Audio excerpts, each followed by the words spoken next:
Hey guys, welcome back to another video. Today we will be talking about another 2024 election update as we are just 11 days, 3 hours, 13 minutes, and 30 seconds away from the 2024 election day.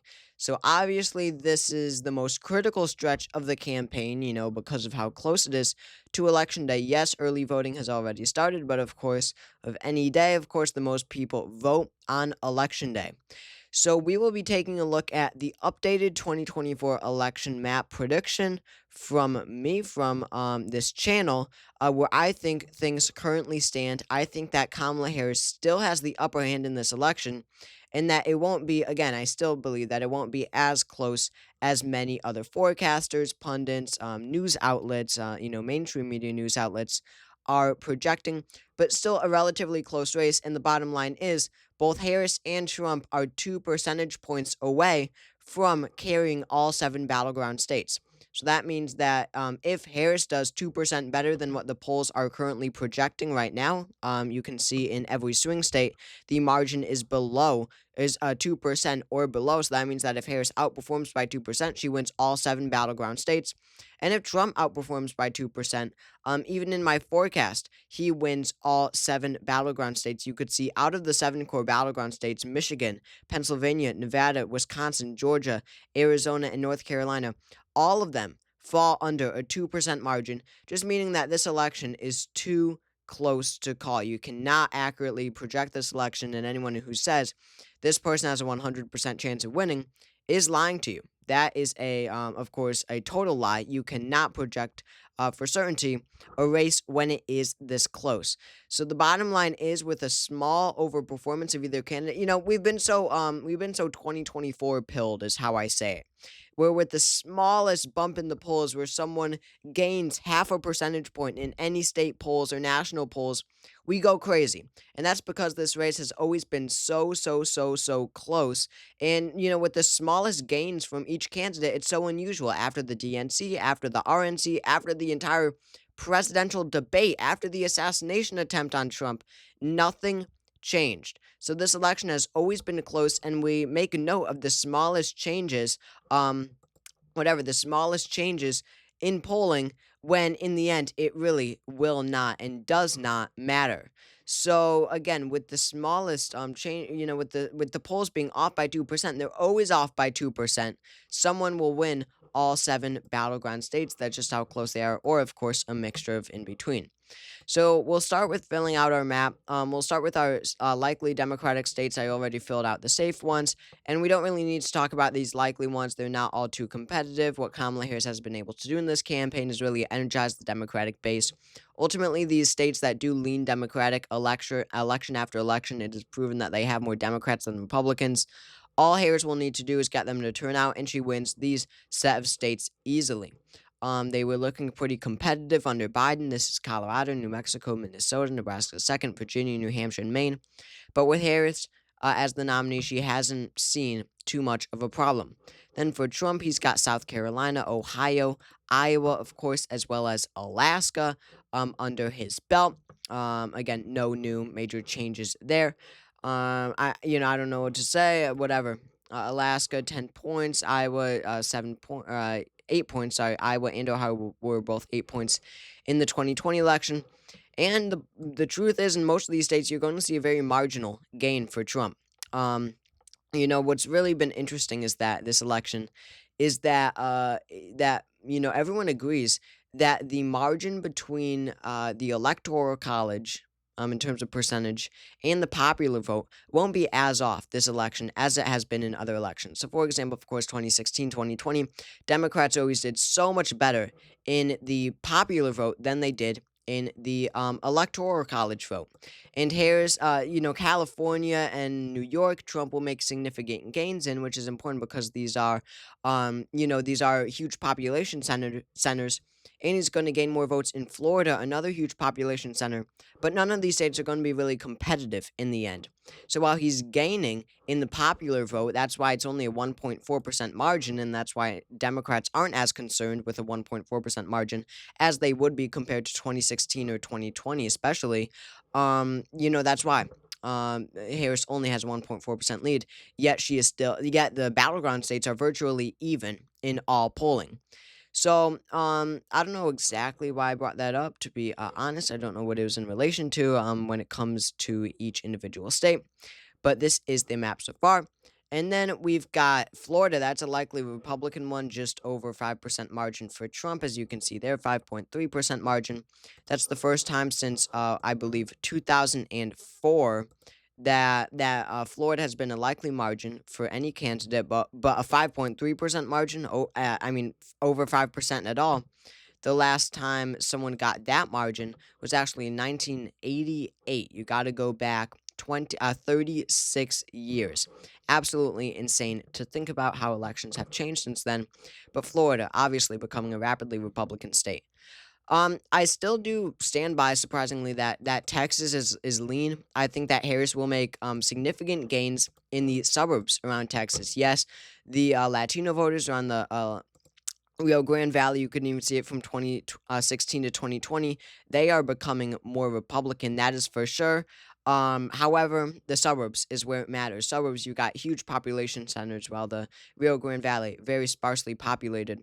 And Harris is going to make significant gains among the suburban women here, just as Hillary Clinton did. Biden sort of added on to. I think Harris will make them vote even more towards the left. So that will narrow up Texas a lot, especially for future elections as well, but just under 5%, not really in the realm of competitive. It's a 4.9% margin in the forecast right now. So that leaves us with our 7 core battleground states. Just about tied, but the Democrats have the narrow advantage here, 226 to 219. And the majority of these states, actually, 4 out of the 7, I think, will be decided by a less than 1% margin. And it just speaks to the fact that this election is so difficult to call. So I still do have the states of Michigan and Pennsylvania as lean. And to be completely honest with you, yes, of course, we're going to be looking at the 7 battleground states on election night, primarily, right, chiefly, but most importantly, the 7 battlegrounds. But honestly, I'm going to be looking more at states like Georgia, like Arizona, like Wisconsin, than I am Michigan and Pennsylvania. Obviously, I am by no means saying that Harris has locked down these states, but I believe she really is in the far upper hand in these states. I believe, considering all things, including the 2020 results, where Biden won them by 2.8 and 1.2%, I don't see Harris suffering much losses, especially in Pennsylvania, because she is going to, make some losses in these white working class areas. I don't think Harris will be as strong with them as Biden was in 2020, and even Biden wasn't very strong with them in 2020. For example, I think that Erie County flips back to Donald Trump. He won it in 2016. Biden won it in 2020. But I think that Harris will suffer losses among these white working class voters, males primarily. So that Erie would flip back to the Republicans. However, that is really offset, and in some instances exceeded by the trending leftward status of these suburban counties: Delaware County, Chester County, Montgomery County, and Bucks County, as well as these bellwether counties like Northampton and Lehigh County. So that is where Kamala Harris is going. I made numerous videos about this now. This isn't exactly an official forecast. I mean, it is, but it's just more of an election update.